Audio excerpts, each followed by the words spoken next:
something different. Just find my own edge and go a little bit past it and get a little uncomfortable and find out something new about these songs. I produce music, so I'm always pulled to singers. I don't really care genre. I don't care what their bands sound like. I like voices. To play some of the same songs in Dirty Martini, I'd bring it, although we hadn't recorded it, I brought it to that band. And so I knew what it sounded like in sort of that rock folk world. And so bringing it into this world with these textures, I was sold immediately. So many songwriters don't go down that path, but there's so much more freedom if you get away from normal instrumentation and start saying, if I was a painter, if I was running, like, how would this interpret an impressionism?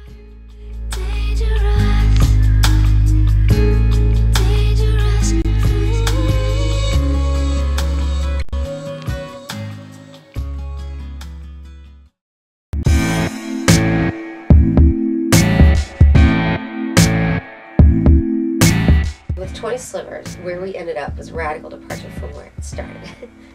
Thought I got you all out. Your gravity. It was very much a folk song that was moody and this kind of haunting melody and this descending bass line on the guitar. I thought I got you all out. Where it ended up is just way more sexy and groove oriented and it has a lot more attitude. You get under, you get in.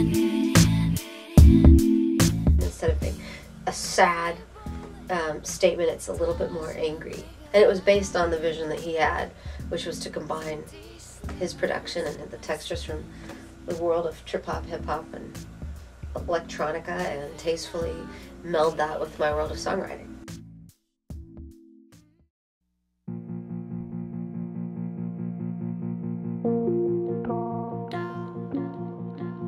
First crack, a lot of the times how we'd start a track with Stephanie would just play it on her guitar, the way she'd originally written it, and then, you know, I'd listen and I would start messing around with different grooves, different beats. We'd try playing it faster, slower, finding that right thing and committing to the idea that unless we are like, yes, then it's not there. I've worked with many producers and I've changed certain things about the way I'm playing or strumming, but not to the extent that he was asking me to change. Like, really change the groove of the song completely.